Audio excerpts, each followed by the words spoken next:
hello guys, back to my YouTube channel and Facebook family members. তো today another new blog. তো guys আমার আরেকটি ভিডিওতে তোমাদের সবাইকে স্বাগতম। আশা করি তোমরা সবাই ভালো আছো আর আমিও খুব ভালো আছি। তো আজকে 6 এপ্রিল 2025। তো আজকে হচ্ছে আমাদের শ্রীরামচন্দ্রের জন্মদিন আর এই শ্রীরামচন্দ্রের জন্মদিন আমরা রামনবমী নামে পালন করে থাকি। তো এই রামনবমী আমাদের 2 নং জগদীশপুর গ্রাম পঞ্চায়েত থেকে শুভযাত্রা বের হবে আর সেই শুভযাত্রা সম্পূর্ণ ভিডিওর মধ্যে বলবো।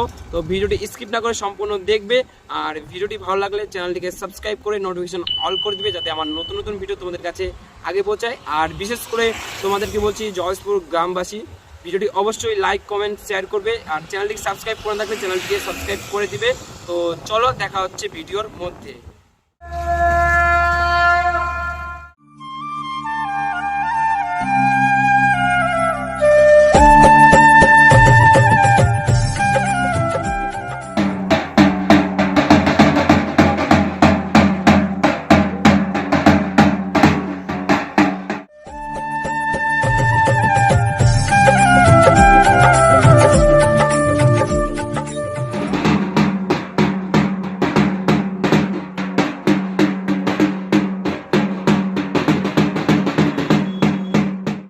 তো গাইস সকাল সকাল চলে আসলাম আমরা জগদীশপুর মার্কেটে আর জগদীশপুর মার্কেটে আসে নিয়ে নিলাম এই দোকান থেকে রাম ফ্ল্যাগ। তো আমরা এখন যাবো বাড়ি, দেন রেডি হয়ে আবারও দেখা হচ্ছে তোমাদের সাথে ভিডিওর মধ্যে। তারপর আমি বাড়ি থেকে রেডি হয়ে চলে আসলাম রেলি করার জন্য। তো আমরা এখন রেলি করতে বের হয়ে গেছি। তো তোমরা সবাই ভিডিওটি কন্টিনিউ দেখতে থাকো। सियापति रामचंद्र की सियापति रामचंद्र की जय जय श्री राम।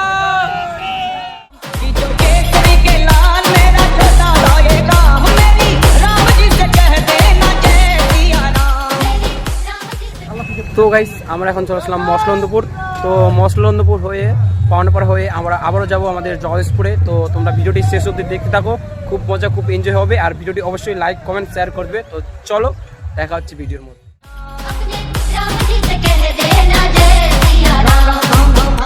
जय श्री राम जय श्री राम जय श्री राम।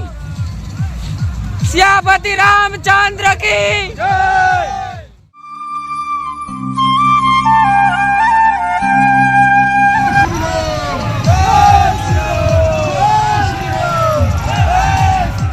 তো গাইস তারপরে কিছুটা এগোতেই সামনে দেখতে পাই যে মানুষের সেবা করছে। বলতে গেলে যারা রাম র্যালি বা রাম শোভাযাত্রা বের হয়েছিল তাদের জন্য জল বিস্কিট খাওয়া দাওয়ার ব্যবস্থা করে দিয়েছিল। তো আমি এটা দেখে একদমই বলতে গেলে একদমই মুগ্ধ হয়ে গেছি। আর তোমরা কারা এই রাম র্যালিতে আসছিল সেটা কমেন্ট করে অবশ্যই জানাবে।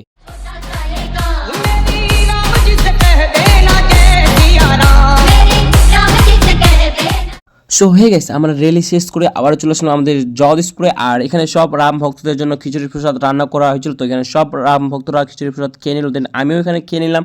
তো আজকের ভিডিওটি এই পর্যন্তই। ভিডিওটি ভালো লাগলে চ্যানেলটিকে সাবস্ক্রাইব করে নোটিফিকেশন অল করে দিবে। বিশেষ করে জগদীশপুর গ্রামবাসী অবশ্যই চ্যানেলটিকে সাবস্ক্রাইব করবে।